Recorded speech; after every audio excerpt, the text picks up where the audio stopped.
Hi, this is Mike Drake at the University of Arizona. Can you hear me? Yeah, Mike, we got you loud and clear. Welcome aboard. We're on board the Japanese module on the space station right now. Well, as you can hear, there's a lot of applause in the room. We have a lot of different people here today. We have staffers and friends from your wife, Congressman Gabby Gifford's office, who are with us. We have a number of first responders from the fire department that are with us. Most importantly for us, I think, is we've got a lot of middle school students who are going to be the ones asking you questions. And we also have a number of University of Arizona space grant students, which your wife Gabby has been very strongly supportive of, a great program at NASA. Let me bring up our first middle school student. I'm going to ask her to say her name and ask her question. Hi, my name is Lena Arriaga from Gridley Middle School. My question is, what feeling did you have when you first looked out the window? Well, let me first say, for everybody there, welcome aboard the space station. It's a great opportunity for us to have a chance to talk to the folks there back in Tucson. I know I probably know some people in the office. We can't see you, but it's nice to have the opportunity to do this event. We just got up. I imagine you guys are getting ready to go to sleep this morning. Or this evening. With regards to your question, though, for me, when I first saw the Earth, it was over 10 years ago. I very distinctly remember it. I was the pilot on the same space shuttle that's docked just a little bit out that hatch and to our left, Space Shuttle Endeavour. And at Mach 15, when you're going into orbit, the space shuttle rolls to heads up, so it's upside down and it rolls heads up. And I looked over my right shoulder out the window. You could see this big blue planet out there, and it's really like, even though it was 10 years ago, it's like it was yesterday. Very, very spectacular view. And it's pretty exciting to get to go into space. I'm going to add to that answer only because I experienced my first daytime liftoff about a week and a half ago, and to my left was Commander Kelly, and I was the pilot in the right seat, just like Mark was recalling from 10 years ago. My first flight was 3 years ago, and it was at night, and so this past launch was my first day launch as well. And looking over my right shoulder, I was amazed at how the Atlantic Ocean accelerated by. I do recall looking out the window and Mark said, "Focus," because as the pilot, I'm supposed to focus on the engines and other systems. But I was amazed at what it looked like out the window. So I just wanted to share that with you. Hi, I'm Alex Boland, and do you have to tie everything while in space or during liftoff and landings? Well, hi, Alex. Yeah, we really do. When on launch, everything vibrates and shakes, and so everything has to be tied down. But once we get to orbit, it's not shaking and vibrating anymore. But if we don't tie it down, it'll float away. So, one of the big challenges living up here is not losing your stuff. So we have to keep things tied down, keep things secured, because you'll lose it pretty fast. But that becomes challenging, but it also becomes fun too. So if you're eating a meal and you have a couple of things in your hands, if you run out of hands, you could just take your food and stick it right there, and then go about getting a drink or something else, and then just grab it, and there it is. Okay, just like that. So so it's it's challenging on one hand, but it's a lot of fun on the other. Hi, my name is Bailey Bishop from Gridley Middle School. My question is, how are you adjusting to zero gravity? Yeah, I think the first time you fly into space, it takes a while to get used to it. There's no up and down anymore, and it's hard to manage your stuff, and the fluid shifts in your body, so you don't feel too well. The more you do it, the easier it gets. It seems like, for me, this is my fourth flight, and it seems like my body remembers what this is all about and understands it, and I can get adjusted quicker. Space station crew members tend to say it takes about a month till you're really adjusted on orbit. I've never been in space for a month at a time, so I can't really comment about that. Hi, my name is Mia Birch from Gridley Middle School. My question is, why do you take dry food with you, and can you eat regular meal in space, or is it impossible to keep the food from floating off? Well, we have Velcro attached to all our food items. Mark just grabbed, looks like some dried fruit of some kind. Dried pineapple. We have a lot of dehydrated foods like dehydrated pineapple, and we have other items that come pre-packaged, all ready to go, and they're in packets that we just put in the oven and heat. We also have clear packets, plastic packets that we inject water in to rehydrate them. And every meal is fun. So it's really easy to eat, and the food is great. Some people love the shrimp cocktail. I actually prefer the M&Ms, and it's a normal diet. I made a hamburger the other day. Since it's zero gravity, I was able to stick a tortilla on a clip, put a little ketchup and mustard. It doesn't go anywhere, and then I stuck the hamburger patty right on the ketchup, and it stuck because, of course, gravity's not acting on it. And after I took it off the clip, I rolled it up and ate it. So we have pretty much normal foods, no soda pop or things like that. Hi, my name is Alex Enriquez from Gridley Middle School. My question is, how long does it take to readjust when you get back to Earth? Well, Alex, that's a good question, and a lot of it depends on how long you've been up here.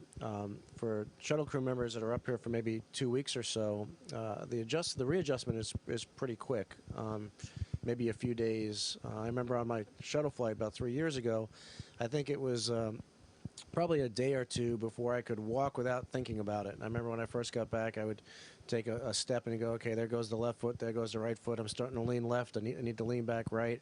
And so, but that passed very quickly. For station crew members who are up here, maybe 6 months, the rehabilitation is much longer. And some of the things that we do to help prevent or to make it so that when we get back we don't have such a big adjustment period is exercise. And we do 2 hours a day of either resistance exercise like weightlifting or aerobic exercise like riding the bike or running on a treadmill. And that really seems to help. It helps us in our adjustment when we come back to Earth, and it also helps prevent some of the or slow down some of the processes of just living in space, like losing some of our bone mass and our muscles weakening and things like that. So it helps to counteract that. So there's a big, long period of time after we get back where we slowly, do a lot of exercise and a lot of other activities to readjust to gravity once we get back. My name is Shay Bushy, and I'm from Gridley Middle School. My question is, how do you sleep in space? Well, you could sleep just kind of floating around. The problem with that is you'd bump into other people and you'd wake them up. And then you might not have any idea where you're going to go to on the space station. It's a really big place. So what we do is we sleep in a sleeping bag. It has a bunch of straps and hooks, and you can tie it to the ceiling or to the floor or the wall. Last night I slept on the floor of the flight deck of the space shuttle. Mike Fink, one of our crew members, was sleeping on the wall downstairs, and sometimes people will sleep on the ceiling. It takes a while to get used to sleeping in zero gravity. There's no pressure on your body. My first night in space 10 years ago, I got in my sleeping bag, and then I immediately rolled over on my side like I would in bed, and then thought to myself, well, this is kind of dumb because there is no side, because there is no up or down. So you might as well just stay in the position you're in. Hi, my name is Kirsten Bassett, and I'm from Gridley Middle School. My question is, how is growing plants in space different from growing them on Earth? Kristen, that's a really good question because we're actually doing that. And we're trying to figure out the answer to that question, really, and what effect gravity has in how plants grow. And one of the things we're trying to do is remove, because we're in space and because we're in this what we call microgravity environment, we can eliminate gravity from the equation, and we can see how plants grow without gravity, and that helps us to better understand the process of plant growth, which helps us understand how crops grow and how we can make more food. And so one of the things that we're doing is we're looking at what factor gravity plays in a plant's growth and how that compares to things like moisture in the soil and chemicals that are used for fertilizers and things like that. And you know, a lot of the research that we do is so that we can go farther and farther into space. And you know, when we go to Mars and beyond, you know, we're going to have to grow our own food in order to do that. And so that's a very important part of the research that we do up here. But you know, on the one hand, we're trying to discover how to go further in space, but we're also helping, you know, all the people on Earth as well as we grow, you know, figure out how to grow crops in areas that are stricken with drought and, you know, areas that don't have really good soil. And so there's a lot of experimentation that we do to look at the effects of gravity. And we also have, you know, cameras on the space station that look at crops throughout the world and evaluate how they're growing over time so that we could better understand that process. So very good question. Thank you. Hi, my name is Nora Thompson from Gridley Middle School, and my question is, how can you create gravity on the space station? If you've watched any science fiction movies, you might have seen rotating spaceships, large rotating spaceships, and that would really be the only way that I can think of to artificially create gravity. We really don't know exactly what gravity is, so that's one of the problems, but we do know that by rotating a large object, we can create the sensation of gravity. Now, the space station, although we're pretty much stationary in space relative to the Earth, so we feel pretty much zero gravity, we are slowly rotating as we orbit the Earth every 90 minutes. And so one of our fellow comrades, an Italian astronaut, he can actually sense that feeling where one side of the space shuttle has just a little bit of a drift up and way at the far end, and the Russian side it has a little bit of a drift down as we gradually rotate around the Earth. So I would say we possibly are experiencing that now. Some of us don't necessarily believe that's true, but if you really rotate the vehicle quickly, we'd be able to kind of have an artificial sense of gravity. Hi, my name is Emily Jonathan from Gridley Middle School. My question is, what do you do with waste in space, and how do you recycle in the shuttle? A space shuttle mission's only about 2 weeks long. We're going to land on flight day 17, so we bring home all our garbage. It gets recycled on the ground. We separate it a little bit just because of areas. We want the wet stuff together and the dry stuff in a different spot. But on the space station, they've got a bigger garbage problem, so I'm going to turn that over to Ron. Maybe he's got some comments. Well, some of the garbage, like just the things that we make, like packaging material and leftover food and stuff like that, we actually have cargo ships that come up and deliver goods to us, and then when they go back to the Earth, they actually burn up in the atmosphere. And so before they leave, we pack them full of as much garbage as we can. But on a space station, you know, it's very, very expensive and very difficult to bring up supplies. So whatever we can produce ourselves, we want to do that. So water, for instance, it's very difficult to bring up water. So the water that we have, we want to use over and over again. And so when we go to the bathroom, the urine that is captured by our toilet basically is recycled, and some of the condensation in the air that the air conditioners capture is also recycled, and then we drink that. So it's a interesting process. And again, you know, when we go farther and farther in space, we're not going to be able to launch with as much water as we'll need to go to Mars, for instance. So we'll have to recycle that. Hi, my name is Leo Morales from Gridley Middle School. My question is, why are the space shuttles and space stations so white? Do you mean, like, why is it the space shuttle white on the outside? Yeah. Yeah, I really don't know. I imagine it has to do with, you know, when we designed it, early on we designed spacecraft, and we made the Saturn a white rocket. It certainly could be a different color. When you're outside of the Earth's atmosphere and in the sun, it gets really, really hot. and in the shade it gets really, really cold. So I imagine because of the thermal properties and the need to reject heat inside the space shuttle, we also have a lot of electronics that make heat. So you want the outside to be a little bit on the cooler side so you don't have heat buildup. So that's probably why we chose white as the color.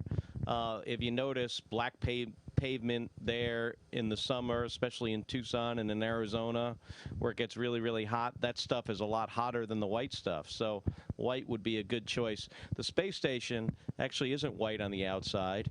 A lot of the panels are aluminum. Part of the Russian segment is kind of white. It's got solar arrays that are orange. Sometimes they look a little bluish, and some radiators. So the space shuttle's more multicolored. Yeah, we also made the original external tank. We painted white, and I don't think we had even a good reason to do that. Eventually, we took the paint off to save weight. It was about 1,000 pounds, I think, of weight, and now it's orange. Hi, my name is Amanda Duncan from Gridley Middle School. My question is, can you see signs of man-made or natural disasters from space? Amanda, you can, and you know, that's one of the really good things about being up here and having this vantage point to see our planet from. And one of the most recent ones is the flooding in the Mississippi River, and we were able to take pictures of that and kind of document over time the changes to the river and the effect in the surrounding communities. And so, you know, volcanoes, hurricanes, pollution, all those type of you know, things that are affecting our environment, you know, we can monitor, we can watch, we can keep track of up here, and it's really interesting to see that and to see the good things and the bad things, and see how, you know, man-made effects on our planet are making some changes that some of them good and some of them bad. So it's good to keep track of that, and it's a wonderful place to do that from. Hi, my name is Jessica Luna from Gridley Middle School. My question is, what is a typical day like on the space shuttle? Well, a typical day on the space shuttle is we all have a particular wake-up time. Right now, our wake-up time is about 12 hours shifted away from yours. We just woke up, and you're probably starting to think about going to bed tonight. Once we get up, we have a couple hours to ourselves where we shower, brush our teeth, shave, we get something to eat, get a cup of coffee, although it's not really a cup, it's more like a bag like this. And then we look at our schedule for the day. On the space station, they're given a schedule. We're also given a schedule on the space shuttle, and we do our various tasks. They might be spacewalks. They might be filling a water bag. They might be operating the robotic arm, or it might be moving water from one place to another. But we have various tasks. They allow times for meals. They allow times for exercise. And then prior to sleep, we have another couple hours that we can kind of get our stuff together, get a little free time, look out the window, and then we go to bed. On the space shuttle, most of our schedule is very, very regimented and structured and busy for the entire time we're here. We kind of compare it to like a sprint, a fast running race. Whereas on the space station, and I've never been assigned on the space station, because they're going a little bit longer duration, I think they do get a few weekend days off now and then. With just Ronnie here, I'm sure he's not going to get as much time off as he wants, but they view that more as like a marathon. And so that's pretty much a typical day in space. Hi, my name is Chris Kreisig from Gridley Middle School, and my question is, do you exercise or run in space? On the space shuttle, we have a bike, and I'm actually scheduled to ride the bike here in a few hours. Helps us not lose as much bone mass and be more adjusted for entry, which for us is actually just a few days from now. On the space station, they've got more options. They have a treadmill with some straps to give you some gravity, so you're strapped to the treadmill. There's also a bike, and there's a resistive exercise device which allows you to lift weights in space. Nothing has any weight, but this device seems pretty much like you're lifting weights, like at a gym. So there are options on the space station. And like Ron said earlier, the space station crew members are assigned to exercise about 2 hours a day. So after 6 months, when they get back, they're not in too bad of shape. Hi, my name is Taylor Reynolds from Gridley Middle School. My question is, how does the human body change in space, both long and short term? Well, you know, the human body is an amazing thing, and it really adapts very quickly to any environment that it's in. And, you know, very quickly after you get to space, your body starts to adjust, and that's a good thing. But some of that adjustment is not that good. So one of the things that your body realizes is it doesn't really need a skeleton anymore, and so you start losing a lot of the mass in your bones, the density of your bones.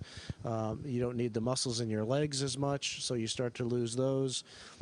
As Mark said, the fluid shifts. So in your body, there's fluid that is all kept towards your feet because of gravity.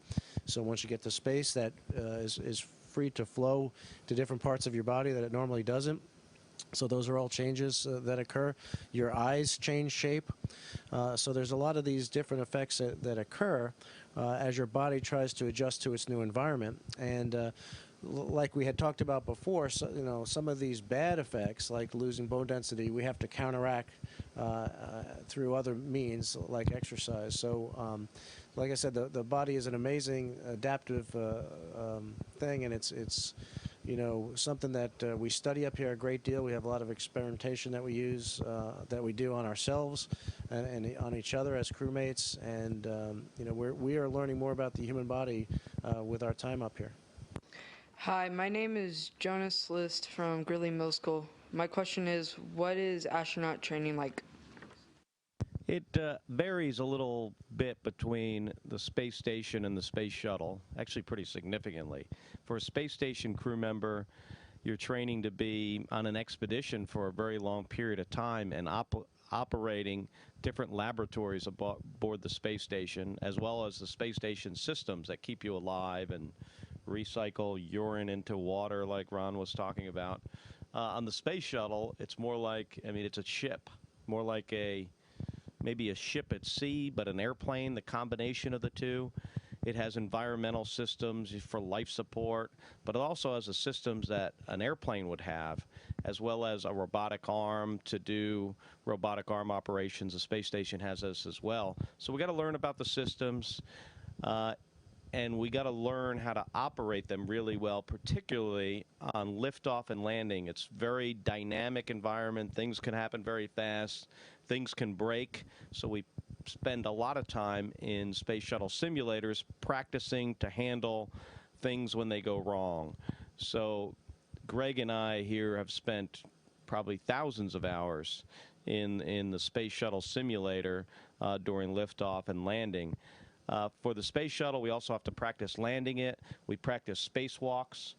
We had 3 of our crew members do 4 spacewalks over the last week or so.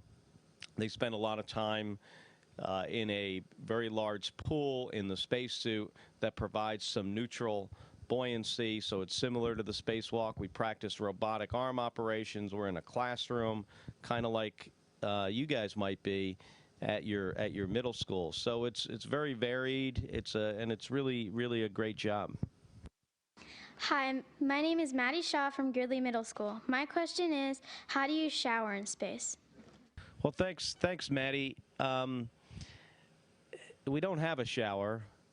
Skylab, after the Apollo program where we went to the moon, actually had something that was like a shower, and I think worked pretty well. On the space station and space shuttle, we don't.